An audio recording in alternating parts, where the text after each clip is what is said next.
সমালোচনাকারী। সম্মানিত উপস্থিতি, রাসূল সাল্লাল্লাহু আলাইহি ওয়াসাল্লাম মেরাজের রাত্রে গীবতকারীর, সমালোচনাকারীর করুণ অবস্থা দেখেছিলেন।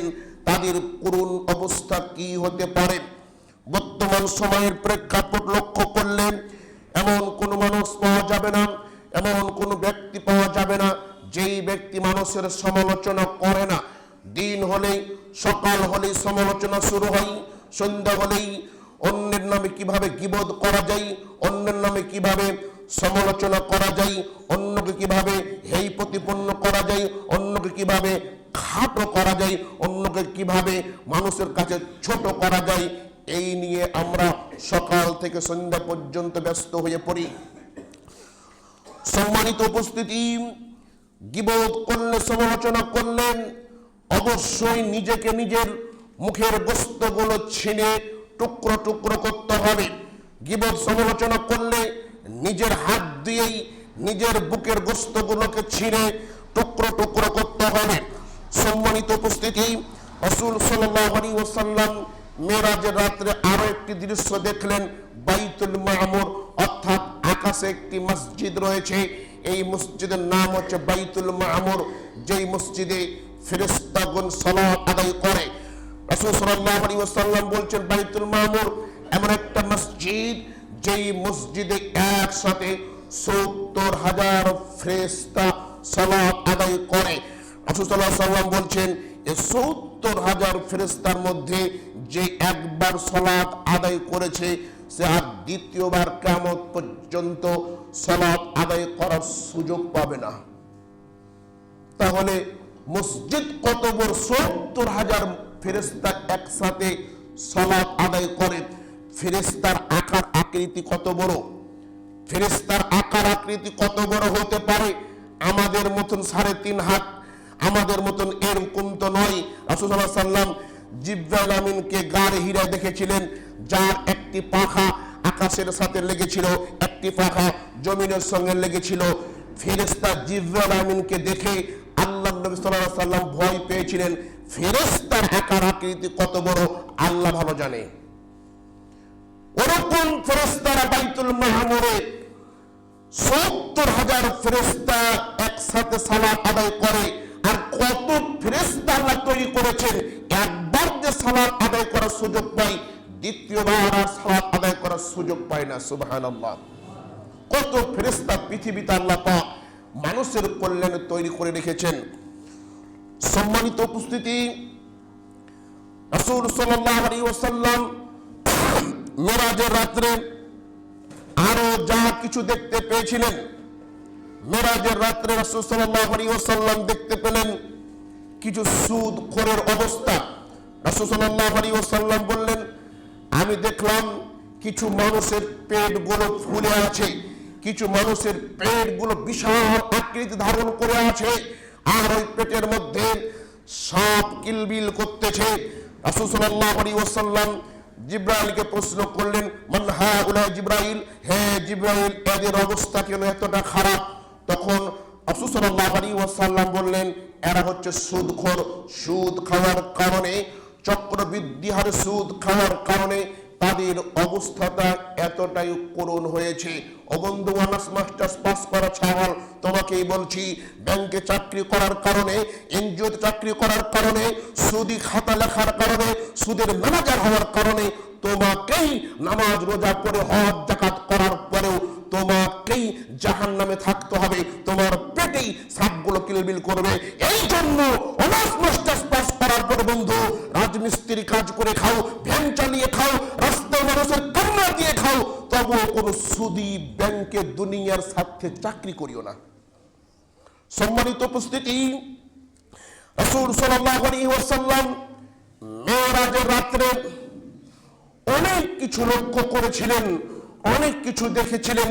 তার মধ্যে রাসূল সাল্লাল্লাহু আলাইহি ওয়াসাল্লাম দেখতে পেলেন একজন সুদখোর রক্তের নদীর মধ্যখানে দাঁড়িয়ে আছে, আর ফেরেশতারা চতুর্দিক থেকে পাথর মারতেছে। লোকটি রক্তের নদী থেকে একটু কিনারায় আসার চেষ্টা করছে। যখনই কিনারা আসতেছে তখনই ফেরেশতারা তাকে পাথর মারতেছে এইভাবে করতে করতে কিয়ামত পর্যন্ত এই পাথরের আঘাত তাকে খেতে থাকতে হবে। কিয়ামতের মাঠে তার ফয়সালা কি হবে তা হবে, এটা তার বিষয়। মরার পরে নিঃশ্বাস বন্ধ হওয়ার পরেই ওই ব্যক্তির কিয়ামত পর্যন্ত এই শাস্তি চলতেই থাকবে।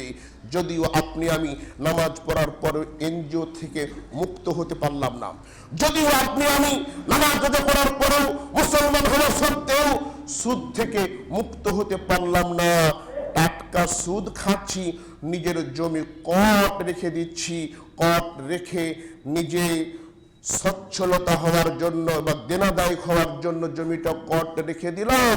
কটওয়ালা সারা জীবন খেলো, জমির মালিক যে পর্যন্ত টাকা ফিরিয়ে না দিবে সে পর্যন্ত জমির মালিক জমি ফিরিয়ে পাবে না। এটা মহা টাটকা বড় সুদ, যে সুদ আজকে সমাজে প্রচলিত রয়েছে, সব জায়গাতে রয়েছে। কিসের জন্য আপনাকে এই কটবন্ধক জমি নিতে হবে? কিসের জন্য আপনাকে ধনী হতে হবে? সুদের মাধ্যমে, ঘুষের মাধ্যমে।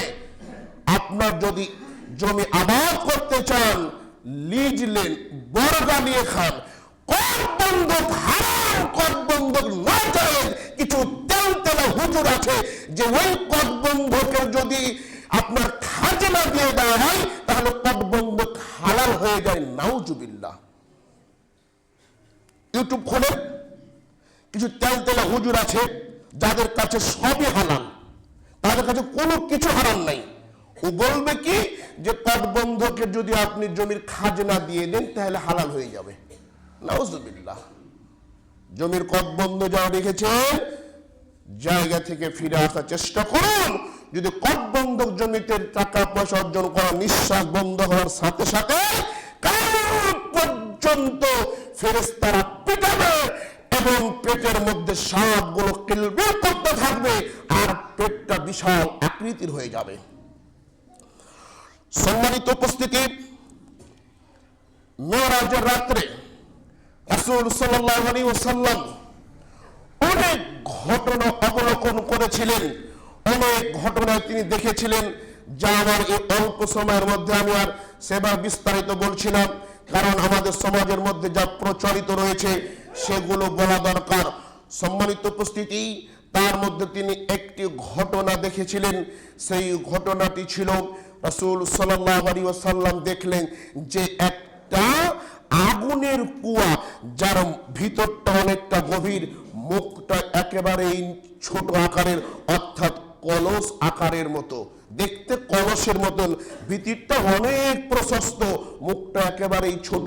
রাসূল সাল্লাল্লাহু আলাইহি ওয়াসাল্লাম বলছেন, আমি দেখলাম কিছু নারী পুরুষ ওই আগুনে জ্বলছে আর পুড়ছে, কিছু নারী পুরুষ ওই আগুনে জ্বলছে আর পুড়ছে আর একাকার হয়ে আছে, একজনের সাথে আরেকজন লেগে আছে। রাসূল সাল্লাল্লাহু আলাইহি ওয়াসাল্লাম বলছেন, মান হাউলা জিবরাইল, হে জিবরাইল এরা কারা? রাসূল সাল্লাল্লাহু আলাইহি ওয়াসাল্লাম বলছেন, এরা হচ্ছে আপনার উম্মতের মধ্যে জেনাকার নারী পুরুষ। ও বন্ধু গার্লফ্রেন্ড ওয়ালা, ও বন্ধু বয়ফ্রেন্ড নিয়ে গার্লফ্রেন্ড নিয়ে ঘুরো, তোমার অবস্থায় বলছি।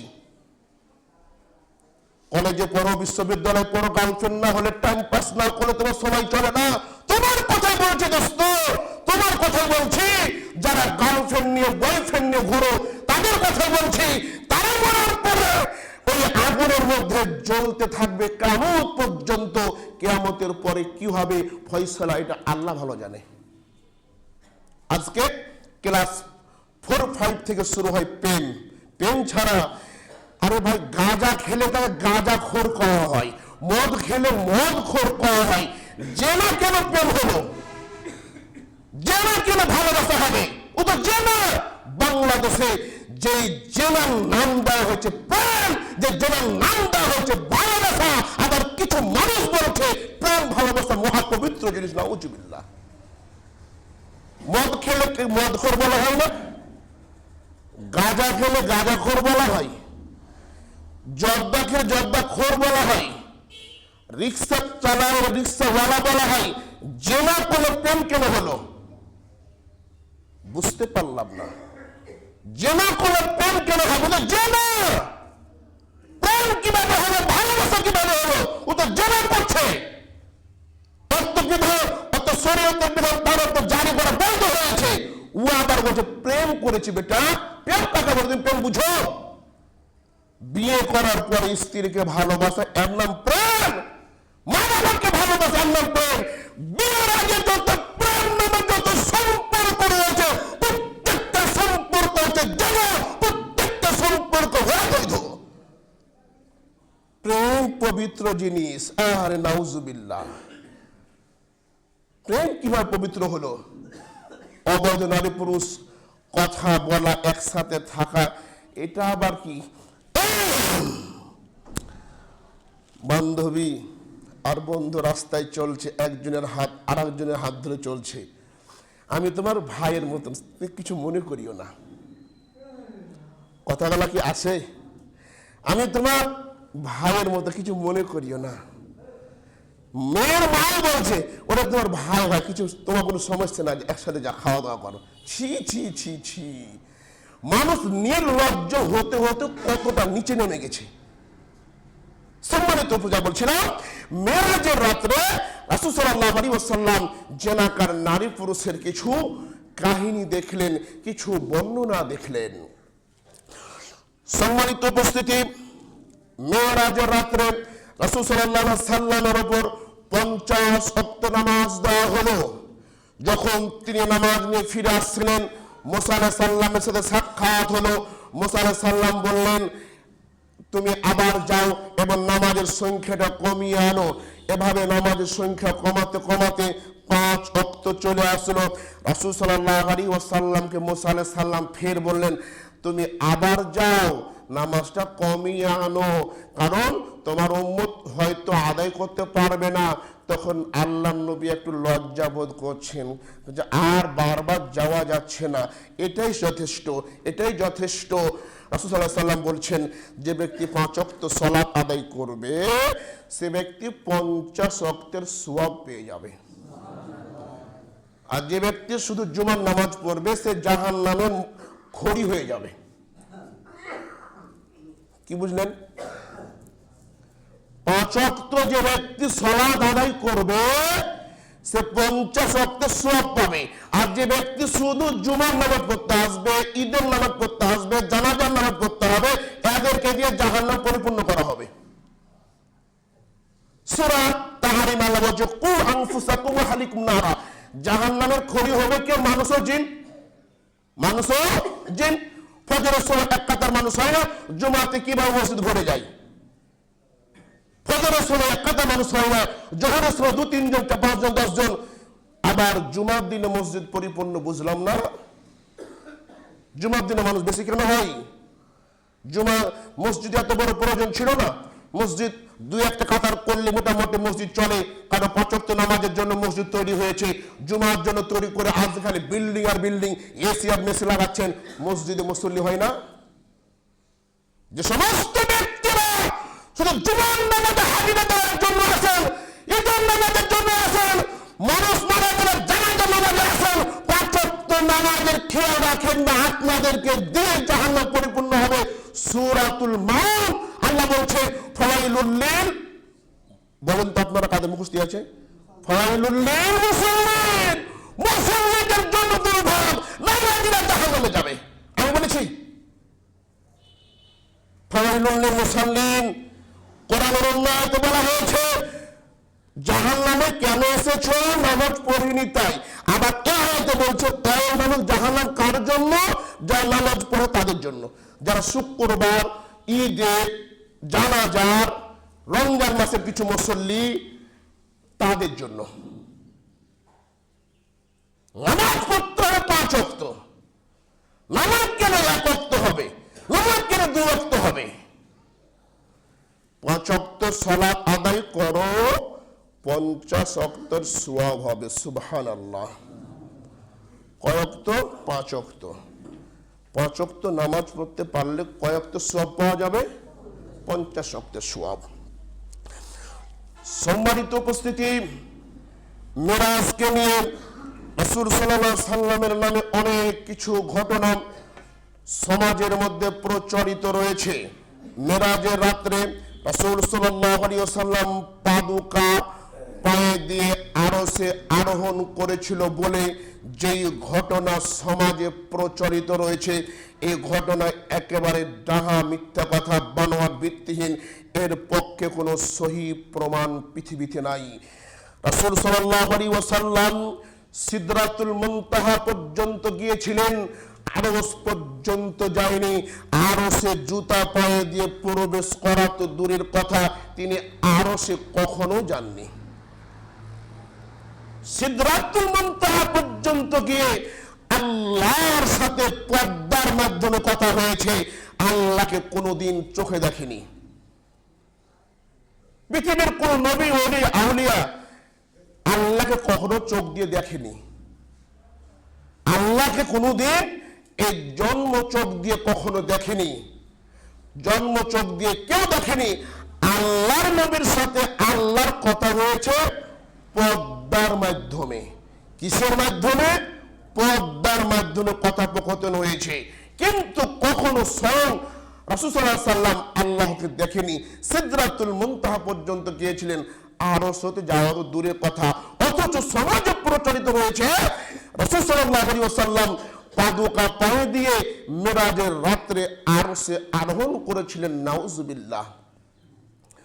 সম্মানিত উপস্থিতি, মেরাজের ঘটনাগুলো মুহূর্তের মধ্যে সংঘটিত হয়েছিল বলে সমাজের মধ্যে প্রচলিত রয়েছে। সম্মানিত উপস্থিতি, মেরাজের সমস্ত ঘটনা মুহূর্তের মধ্যে সংঘটিত হয়েছিল বলে রাসূল সাল্লাল্লাহু আলাইহি ওয়াসাল্লাম মেরাজ থেকে ফিরে আসার পর দেখতে পেলেন পানি গড়ছে, শিকল নড়ছে, পানি গড়ছে, শিকল নড়ছে, বিছানাটা তখনও গরম রয়েছে। এর মধ্য দিয়ে 27 বছর অতিক্রম হয়েছে। নাউজুবিল্লাহ। সম্মানিত উপস্থিতি, রাসূল সাল্লাল্লাহু আলাইহি ওয়াসাল্লাম মেরাজ করেছিলেন কত ঘন্টা, কয় মিনিট, কত সময় ছিলেন, এই বিষয়ে সুস্পষ্ট কোনো বর্ণনা পাওয়া যায় না। এই বিষয়ে সুস্পষ্ট কোনো প্রমাণ নেই। এই বিষয়ে যে কথাগুলো সমাজের মধ্যে রয়েছে, রাসূল সাল্লাল্লাহু আলাইহি ওয়াসাল্লাম যখন মেরাজ থেকে ফিরে আসলেন তখন কি শুরু হলো মনে হচ্ছে?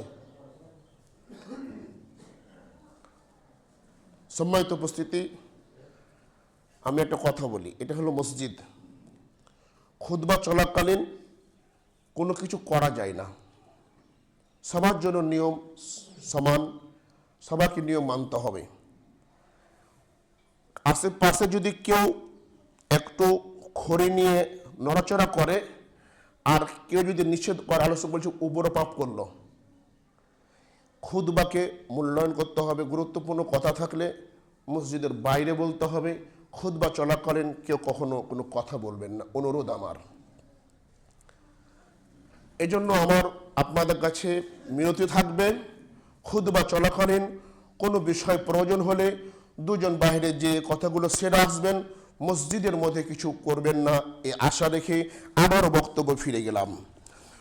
সম্মানিত যা বলছিলাম, সমাজের মধ্যে যা প্রচলিত রয়েছে, সমাজের মধ্যে যা দেখতে পাওয়া যায়, মানুষ বলে রাসূল সাল্লাল্লাহু আলাইহি ওয়াসাল্লাম মেরাজ থেকে যখন ফিরে আসলেন তখন দেখতে পেলেন পানি গড়ছে, শিকল নড়ছে, বিছানা তখনও গরম রয়েছে। এর মধ্য দিয়ে 27 বছর অতিক্রম হয়েছে। এটা একেবারে বানোয়াট, ভিত্তিহীন কথা। এ কথার পিছনে কোনো প্রমাণ পৃথিবীতে পাওয়া যায় না। সম্মানিত উপস্থিতি, রাসূল সাল্লাল্লাহু আলাইহি ওয়াসাল্লামের মেরাজ হয়েছিল সত্য কথা, কিন্তু কতক্ষণ ছিল, কয় ঘন্টা মিলে কত সময় পার করেছে, এই বিষয়ে সুস্পষ্ট প্রমাণ পৃথিবীতে পাওয়া যায় না। সম্মানিত উপস্থিতি, আরো একটি ঘটনা রয়েছে। একজন ব্যক্তি রাসূল সাল্লাল্লাহু আলাইহি ওয়াসাল্লামের মেরাজের এই ঘটনাগুলোকে অস্বীকার করার কারণে তার স্ত্রীকে একটি মাছ দিয়ে নদীতে গোসল করতে গেল। যেমনই ডুব দিল তেমনই মহিলা হয়ে গেল, নারী হয়ে গেল। যেমন নারী হয়ে গেল, তখন একজন সওদাগর এসে তাকে উঠিয়ে নিয়ে গেল। উঠিয়ে নিয়ে যাওয়ার পরে সেখানে অনেক দিন, অনেক বছর পার হয়ে গেল। এবার ও লোকটি কিছুদিন পরে পুরুষ হয়ে গেল। পুরুষ হয়ে যাওয়ার পরে বাড়ি যখন আসছে তখন দেখতে পেল তার স্ত্রী এখনো মাছ বাঁচতেছে, মাছ করতেছে। নাউজুবিল্লাহ। দেখা মিথ্যা কথা এগুলো, এগুলোর প্রমাণ পৃথিবীতে নয়, বক্তারা তো এগুলোই কয়। আর একটা ঘটনা আমি আপনাদেরকে বলি। রাসূল সাল্লাল্লাহু আলাইহি সাল্লামের কলিজার টুকরা হাসান হুসাইন ক্ষুধার কারণে ছটফট করছিল। আলী রাদিয়াল্লাহু তাআলা আনহু ক্ষুধার কারণে চলতে পারে না।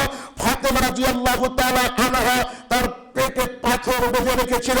এই করুণ দৃশ্য দেখে রাসূল সাল্লাল্লাহু আলাইহি ওয়াসাল্লাম এক ইহুদির বাড়িতে চাকরি নিয়েছিলেন, এক ইহুদির বাড়িতে কাজ নিয়েছিলেন। কুয়া থেকে পানি উত্তোলন করতে হবে, প্রতি বালতির বিনিময়ে একটা করে খেজুর দেওয়া হবে। রাসূল সাল্লাল্লাহু আলাইহি ওয়াসাল্লাম এই চাকরি নিলেন। এই চাকরি নেওয়ার পরে কোন সময়তে এক বালতি কুয়া রশি ছিঁড়ে কুয়াতেই বালতিটা পড়ে যায়। এই বালতি পড়ে যাওয়ার কারণে ইহুদি রাসূল সাল্লাল্লাহু আলাইহি ওয়াসাল্লামকে থাপ্পড় মেরেছিল। এই ঘটনা দাঁড়া মিথ্যা, এই ঘটনার পক্ষে কোনো সহিহ প্রমাণ পৃথিবীর বুকে নাই। ডক্টর খন্দকার আব্দুল্লাহ জাহাঙ্গীর রাহিমাহুল্লাহ নাম শুনেছেন। উনি একজন হানাফি বড় পণ্ডিত। ওনার হাদিসের নামে জালিয়াতি একটি বই লিখেছেন। ওই বইয়ের মধ্যে এই ঘটনার উল্লেখ করে বলছেন একেবারে মিথ্যা, যার পক্ষে কোনো সহিহ প্রমাণ পৃথিবীর বুকে নাই। সম্মানিত উপস্থিতি, আরো একটি ঘটনা আপনারা জানেন। হরিণ চিনল নবীকে, মানুষ চিনল না নবীকে। হরিণে নবীকে সালাম দেয়, হরিণে নবীর সাথে কথা বলে, হরিণ নবীর কাছ থেকে ছুটি নিয়ে যায়। ঘটনা শুনেননি?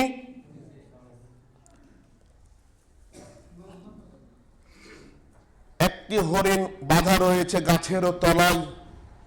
ওই যে মা হরিণটা বাঁধা রয়েছে, আমি ঘটনাটা শুধু সংক্ষেপে বলছি। মা হরিণটা বাঁধা রয়েছে, রাসূল সাল্লাল্লাহু আলাইহি সাল্লাম ওই জায়গা দিয়ে যাচ্ছিল। হরিণটি কান্না দেখে রাসূল সাল্লাল্লাহু আলাইহি সাল্লাম বলছে কি হয়েছে? এই যে আমার বাচ্চা অমুক জঙ্গলে আছে, দুধ পান করাবো, কিন্তু আমাকে এভাবে বেঁধে রেখেছে। রাসূল সাল্লাল্লাহু আলাইহি সাল্লাম বললেন যে ঠিক আছে, তোমাকে আমি ছেড়ে দিলাম, তুমি যথাসময়ে দুধ পান করে আবার আমার কাছে ফিরে আসবে, ওই পর্যন্ত আমি এখানে থাকলাম।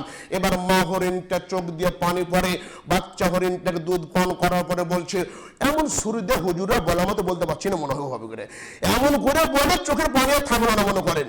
তো ওই বাচ্চা হরিণটার মুখ দিয়ে কথা বের হয়েছে, বাচ্চা হরিণটাও কাঁদে, চোখ দিয়ে পানি পড়ে, মা হরিণটাও কাঁদে। মা হরিণটা কেঁদে কেঁদে বলছে, বাবা রে, দয়াল নবী মায়ার নবীকে আমি গাছের সাথে বেঁধে রেখেছি, ছুটি নিয়ে এসেছিলাম, আমার সময় পার হয়ে গেছে, আমাকে তুমি ছেড়ে দাও বাবা, আমি চলে যাই। ডাহা মিথ্যা কথা এগুলো। কোথায় পাবেন এগুলো ধারণা যেগুলো নবীর নামে বলা হয়? আরো ঘটনা দেখেন তো। রাসূল সাল্লাল্লাহু আলাইহি সাল্লামের সম্মানিত সাহাবী এবং জামাতা উসমান রাদিয়াল্লাহু তাআলা আনহুর স্ত্রীর নাম হচ্ছে কুলসুম। রাসূল সাল্লাল্লাহু আলাইহি সাল্লামের একজন মেয়ের নাম হচ্ছে কুলসুম। এই কুলসুমের সাথে উসমান রাদিয়াল্লাহু তাআলা আনহুর বিবাহ হয়েছিল। কুলসুম ধনী মানুষ হওয়ার কারণে উসমান রাদিয়াল্লাহু তাআলা আনহু ধনী মানুষ, বিশাল খানার আয়োজন করেছে, সবাইকে দাওয়াত দিয়েছে। আলী রাদিয়াল্লাহু তাআলা আনহু ও ফাতেমা রাদিয়াল্লাহু তাআলা আনহা গরীব মানুষ, তাই দাওয়াত দেয়নি। দাওয়াত না দেওয়ার কারণে সমস্ত খাবার একেবারে কয়লা হয়ে গেছে। নাউজুবিল্লাহ। ডাহা মিথ্যা কথা এগুলো। শুনেছেন না এগুলো ওয়াজ? সুলাইমান আলাইহিস সালাম একদিন খাবারের আয়োজন করলেন। অনেক ধনী মানুষ সমস্ত পশু পাখি জীবজন্তুকে খাওয়াবে, বিশাল খাবারের আয়োজন করলেন। নদী থেকে একটা মাছ এসে বলছে, আমার অনেক ক্ষুধা লেগেছে, আমাকে খাবার দাও। তখন সুলাইমান আলাইহিস সালাম বলছে, ওই জায়গা থেকে তোমার খাবার খেয়ে নাও। মাছ খেতে গিয়ে সব খাবার খেয়ে ফেলেছে, আর সুলাইমান আলাইহিস সালাম অপমান হয়ে গেল। একেবারে ডাহা মিথ্যা কথা। কি বুঝলেন ভাই ওয়াজ কাকে বলে আর ওয়াজ আমি কি করছি? জাবের রাদিয়াল্লাহু তাআলা আনহুর এক ছেলে আর এক ছেলেকে হত্যা করে। হত্যা করার পরে ওই ছেলে পালানোর চেষ্টা করতে গিয়ে আগুনের চুলায় পড়ে সে মারা গেল। রাসূল সাল্লাল্লাহু আলাইহি সাল্লাম জাবের রাদিয়াল্লাহু তাআলা আনহুর বাড়িতে মেহমান হয়েছে। মেহমানদারি করার পরে রাসূল সাল্লাল্লাহু আলাইহি সাল্লামের কাছে দুই পুত্রকে নিয়ে আসলেন জাবেরের স্ত্রী। রাসূল সাল্লাল্লাহু আলাইহি সাল্লাম ওই দুই ছেলের জন্য দোয়া করলেন, মৃত ছেলে জীবিত হয়ে গেল। নাউজুবিল্লাহ। ঘটনা পুঁথি, কোচে আমার বাপ বড় পীর ছিল রে বাবা, যখন নদী পার হতে জায়নামাজটা পেরে দিত একেবারে মহাসাগর পার হয়ে যেত। তুমি কেন পারো না? তোর বাপ এত বড় পীর ছিল, তুমি কেন পারো না? হ্যাঁ, জায়নামাজে পরে পীর সাহেবের পার ঘরানো শুনেন না আপনারা? কত শুনলেন বড় বড় বক্তারা এক সমস্ত ওয়াজ। আহারে কত মিথ্যা তাফসির এই সমাজের মধ্যে প্রচলিত রয়েছে, যা মানুষ শুনে কান দেও তাও। আগের সময় যখন টিভি ছিল না, তখন আমার মনে পড়ছে রেডিও ছিল, সব জায়গাতে বড় বড় রেডিও বাজতো। তো দেখতাম গ্রামের মানুষজন, দেখতাম রেডিও বাজে আর বিভিন্ন সিনেমাগুলো বাংলা কয়। ওই বাংলা শুনতে শুনতে গ্রামের মানুষজন চোখ দিয়ে পানি ফেলতে, এত কষ্ট নায়ক নায়িকার। আরে এখনো অনেক মানুষ ছবি সিনেমার সামনে বসে কাঁদে, এত কষ্ট নায়ক নায়িকার।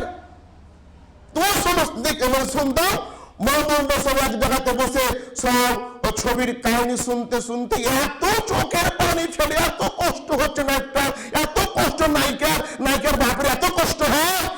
এই ছবি দেখতে কখন নিজের অজান্তে চোখের পানি চলে আসে। তো ওরকমই ছবির গল্প যেমন কাল্পনিক, হুজুরের বক্তব্য কাল্পনিক। নাউজুবিল্লাহ, সমাজে চলছে এগুলো। এবার আপনি আসেন শবে মেরাজকে নিয়ে সমাজের মধ্যে প্রচলিত রয়েছে কিছু বিদআতি আমল। সম্মানিত উপস্থিতি, রজব মাসকে কেন্দ্র করে সমাজের মধ্যে প্রচলিত যে নামাজ রয়েছে, এই নামাজের মধ্যে সবচেয়ে অন্যতম নামাজ হচ্ছে সালাতুর রাগাইব। সালাতুর রাগাইব নামাজ নামে বাংলাদেশে প্রচলিত রয়েছে।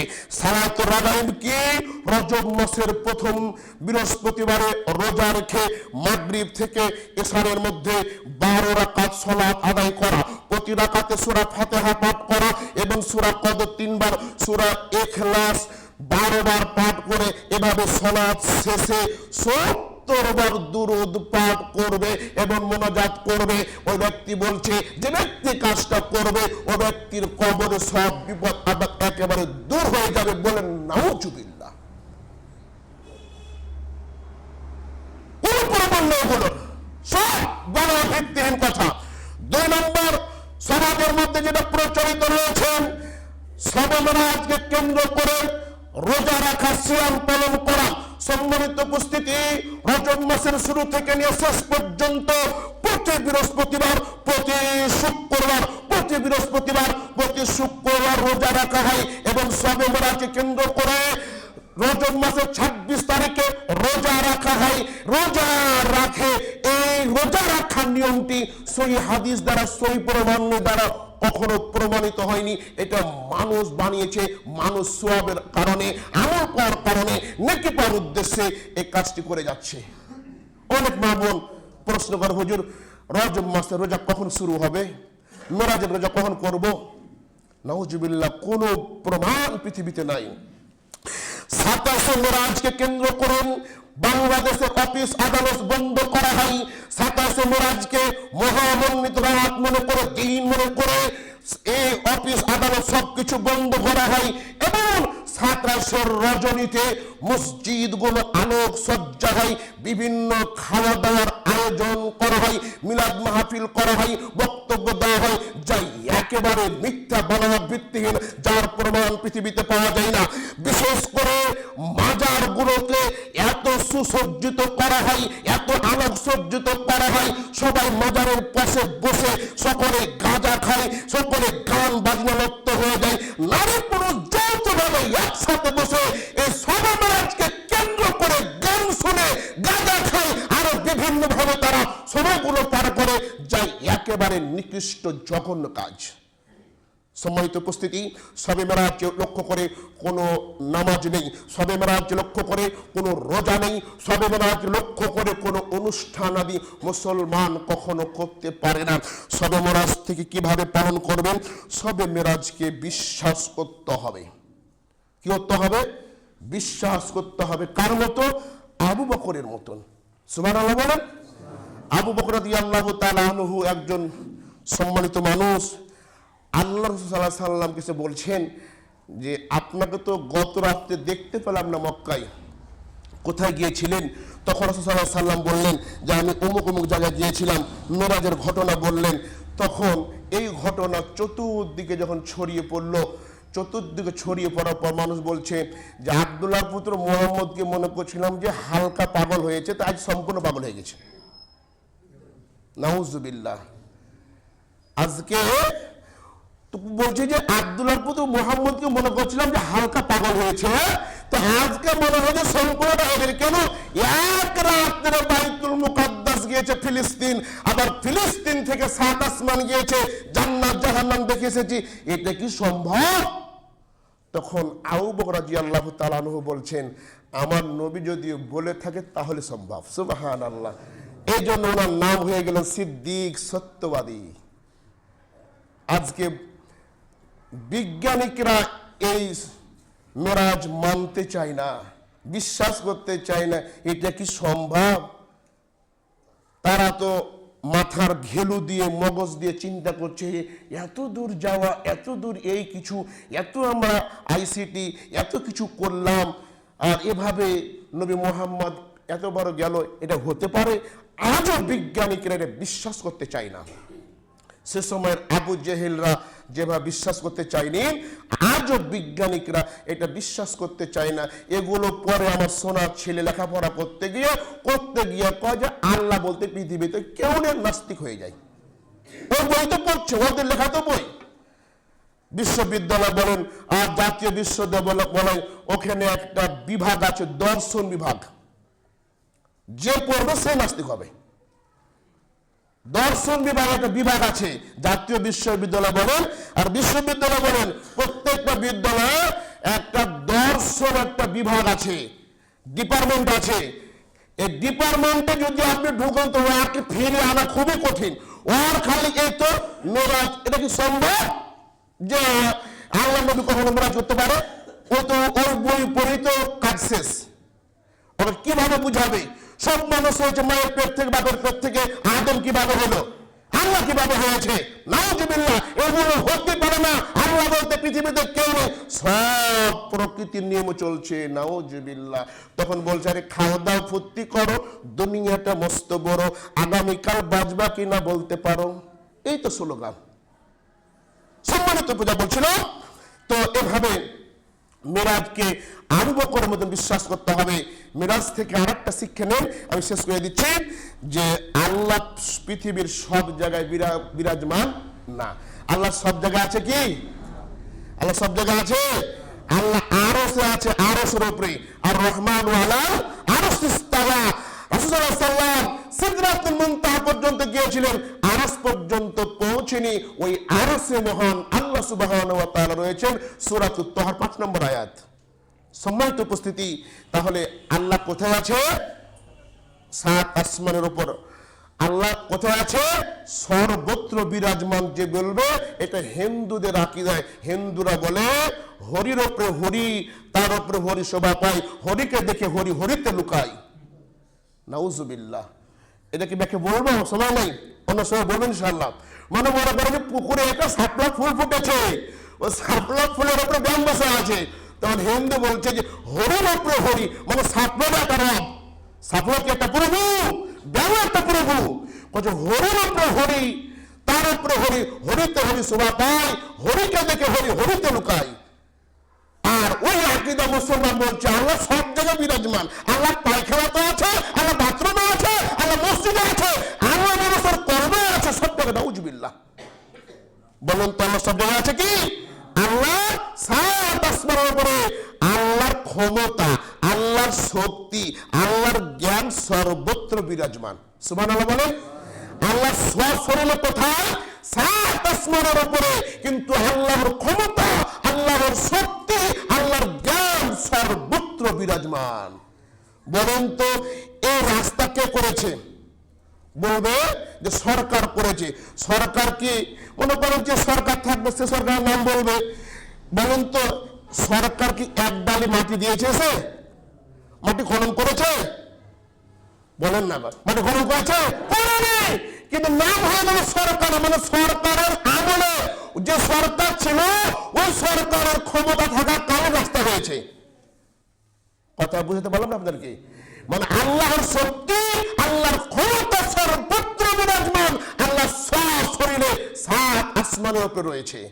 সম্মানিত উপস্থিতি, তাহলে আজকে আমরা যে আলোচনা শুনলাম, মেরাজকে বিশ্বাস করব, মেরাজের যে আপনার গায়েবের বিষয়গুলো আছে এগুলোকে আমরা বিশ্বাস করব, এবং আল্লাহ সাত আসমানের উপর আছে এটাও আমরা মানব।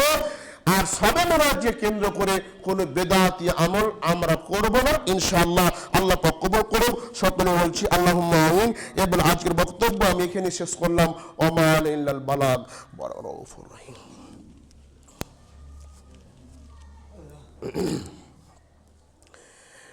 ইন্নাল হামদালিল্লাহি ওয়াহদা।